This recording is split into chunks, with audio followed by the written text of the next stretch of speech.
Let's talk about experience in Pokemon Let's Go Pikachu and Pokemon Let's Go Eevee. Because the number one complaint I've seen about the games and the removal of the wild Pokemon battling system is that experience is going to be completely destroyed, game flow is going to be meaningless, and just going to be this Pokemon Go, throw Pokeballs until you get bored of the game, just absolutely worthless experience. Now, one thing I never understood about these complaints is how anyone could think this. Of course, Game Freak is going to compensate, they're going to make it to where the game isn't going to be too disrupted by this change in the future, but for some reason, non-fans just had a problem with this and didn't give the developers enough faith. Well, fortunately, going off the gameplay that we have from the Nintendo Treehouse demo, it looks like the game is going to function beautifully when it comes to experience, if not better than what we had with previous Pokemon games. Every action that you take in this game looks to be validated, and you can really optimize your playing experience. That first off, by seeing Pokemon in the grass, you can target more rare Pokemon that give higher experience yields, which is going to be a good thing overall. And also, despite except for maybe this first battle and a couple other things, the battles are quick. They're snappy. You're not just stuck here forever like, oh, play Pokemon Go. Play Pokemon Go. It's not a completely meaningless experience, and then everything you do is going to work out. Of course you get experience for capturing a Pokemon in Pokemon Let's Go. There were actually people that thought that this wasn't going to be the case for some reason, even though in Pokemon Sun and Moon, you catch a Pokemon, you get experience for doing that. And then another cool thing about the way that experience works is that it works for your entire team. So now the complaint of, oh, Pokemon games are too easy because experience share works for the entire team, well, now it's actually going to keep everything tight together, and it's going to really work well for the experience distribution throughout the game, which again kind of calms down any of the fears or any of the complaints that people had. So it's really like this thing that Pokemon fans, they don't really know what they want and they just complain needlessly about everything, because as we go more into this demo, that naturally they're playing slower. You know, Junichi Masuda, he's Japanese, they need a translator, so there's a lot of translation going back and forth. They're trying to slow down the game's pace to drag it out and not show too much about the game, but there we go. Alright, you caught a Kakuna, boom, there we go. Bonus multiplier, experience, all kinds of stuff like that. And as we can see, there's an experience multiplier. So much like in Pokemon Go, if you have better technique, if you play the game properly, you're actually getting extra rewards. And did you see that? Boom, Pikachu getting a level up right there. So your Pokemon that's going to be first in party is actually going to do really well. I have some screenshots I want to show as well, but that went by super quick. I kind of want to show it to you guys again because it looks like the experience gain is still pretty crisp. That's not like, oh, we're stuck here playing Masuda's completely ruined vision of the game where I have to catch 30 Pokemon in each route to progress, even though it's no different than when you're just grinding 30 Rattata to get strong enough to beat the trainers and stuff. So overall, it looks pretty good. I mean, this is just, you know, demo version play of someone that just kind of loosely playing the game. You get a Pokemon Go player in here, you get someone that's more experienced in the game, these battles are going to go quick, and then also there's technique about it. You can do an underhand throw, angled throw, flick throw, stuff like that. You also, they said during this that when you get into higher level areas and get into stronger Pokemon. Alright, so let's keep tabs on how fast this experience goes. Looks like the demo, it drops you off at the beginning of Viridian Forest. You have a nice little team, a good variety of Pokemon. Pikachu, boom, gains a level, and, well, not like a complete level, but you know, like 60% of a level off of just one Pokemon right there, and our Bulbasaur, Charmander, and Squirtle actually get a nice boost as well. So level 6 Kakuna is almost enough experience to get you from level 5 to level 6 on all of your Pokemon on your team. So I don't really see any disruption or anything bad that's going on right there when it comes to the experience game. That's also where I do want to speed up to a few other things. So depending on how like the Pokemon value, the rarity of the Pokemon gives you more experience, Pokemon Go Park actually also kind of shares these mechanics in that you can gain experience by playing Pokemon Go, which I think is really cool. So much like Pal Park, where you actually have to do the Pokemon encounter for the Pokemon that you've already caught where you're transferring over, you actually get to catch them. So if you catch Pokemon in Go Park, its stats will be changed and stuff like that. And now we can actually see the higher level, higher difficult stuff. So yeah, Hitmonlee, it's jumping around, and I bet you that's going to kick the Pokeball away if you try to throw it at that. Another cool thing is that as you battle Pokemon, you're naturally getting raspberries, you're naturally getting pineapple berries, you're naturally getting things that are going to help you out throughout the game.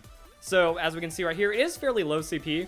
I'm wondering how the Pokemon Go Park CP adjustment is going to go. But when it comes to this, like, every action that you take is giving you experience. If you want to force a wild Pokemon encounter in Pokemon Go Park from your Pokemon Go game, then you can do that, you capture the Pokemon, and everything works. So this is what I mean, like, you're getting validation on pretty much every action that you take in the game. Your time isn't being wasted, your experience isn't being wasted, and look at that multiplier right there. You know, size bonus, and that's another thing. So size bonus actually gives you bonus experience, which kind of multiplies this, or it kind of compounds what you want to do. If you're trying to go for special Pokemon, getting special experience, that's going to be very beneficial. So you might notice as we're walking around, there's going to be Pokemon, like up at the very top, it was kind of hard to see right there, but there's going to be Pokemon that have a blue swirl around them, there's going to be Pokemon that have a red swirl around them, and those are actually size differences. So blue swirl, I believe, is smaller, and a red swirl is going to be larger. So if you want to, like, collect different kinds of Pokemon, that's an incentive right there, and then by doing a good catch, by getting the size bonus, you're gaining bonus experience. So that means it actually seems like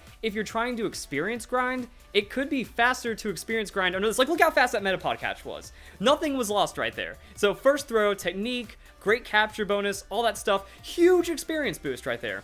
All of a sudden, now we're level 6, we're about to become level 7, Pikachu's gaining levels, whole team is just gaining massive amounts of experience right there. So I feel that that's very impactful to the Pokemon Go playing, or Pokemon Let's Go playing experience. That you do that a couple times, you do it with a bonus Pokemon, with all these things like there, and or like that, and then you're getting all these multipliers. It's going to be very powerful. So that's where we can start going to some of these screenshots I have. So mostly just kind of showing the capture screen. When they caught a level 3 Kakuna, has a Pineapple Berry. So we have a multiplier, you're also getting items to further help your next battle, which is also more incentive. That if I catch Pokemon, I get a Pineapple Berry, I use that for the next capture, makes the next capture easy, I get more items like that, I get more experience, and then I battle a trainer, and then I get some trainer experience, because that's another thing. Like, it's not only going to be trainer battles for experience. So here we are, Brock's Gym, level 7 Geodude from Liam right here, and there's actually some really cool things. So Pikachu learns Double Kick at level 9.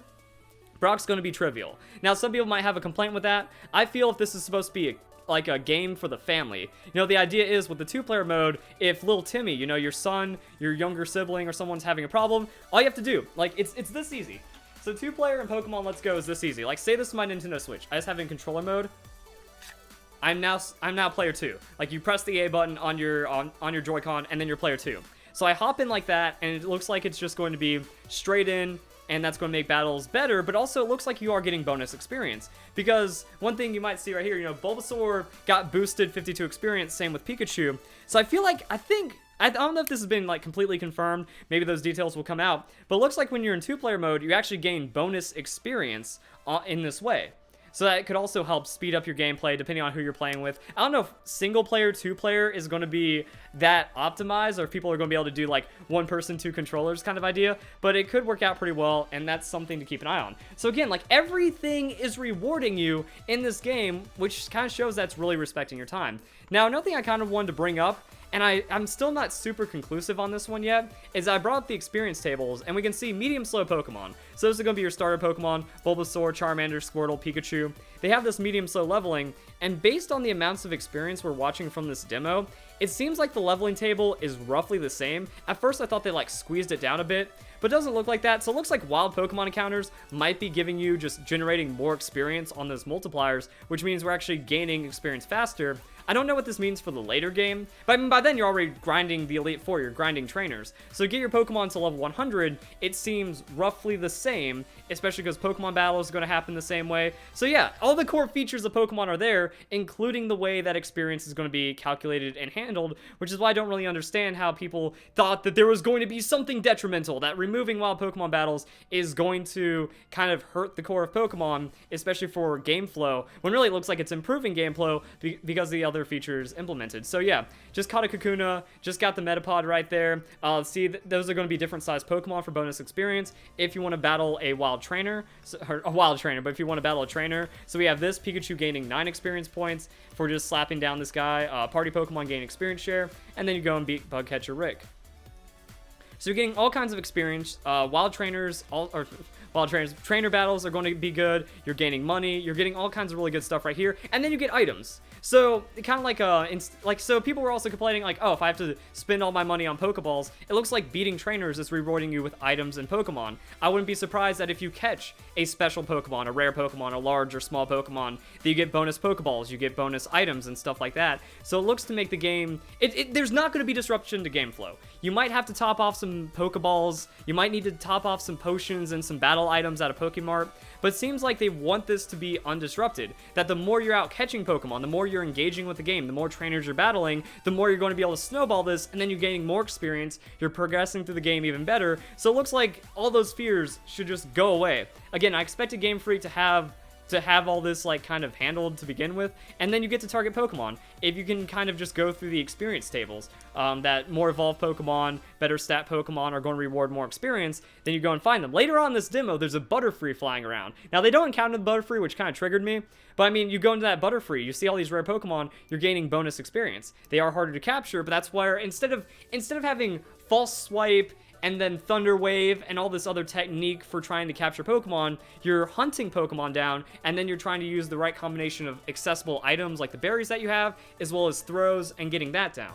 So I feel like there is going to be, you know, much like how people that are catching Pokemon now, they have their own team, they have their own way of like synchronizing, doing all like the cool min-maxy stuff to catch Pokemon efficiently. This game has the same exact thing. You're catching Pokemon efficiently, you're getting the experience efficiently, and then it just seems to be rapid fire. It doesn't seem to be slower, doesn't seem to be more grindy, and it seems to just kind of fulfill you with every decision that you make, which is what I expected, which is why people don't need to complain or shouldn't have been complaining in the first place. We didn't know anything about the game, and then people already said doom and gloom, when this completely disproves their needless negativity, which is what I'm about in this community. I think just being hateful for no reason is stupid, and that just playing off of, you know, the correct things, validity, that's where the game is about, and that's the spirit of Pokemon. So this is the game for all Pokemon fans, and it's looking solid. Hope you guys enjoy the video. Hope you all have a nice day. Thank you very much for watching.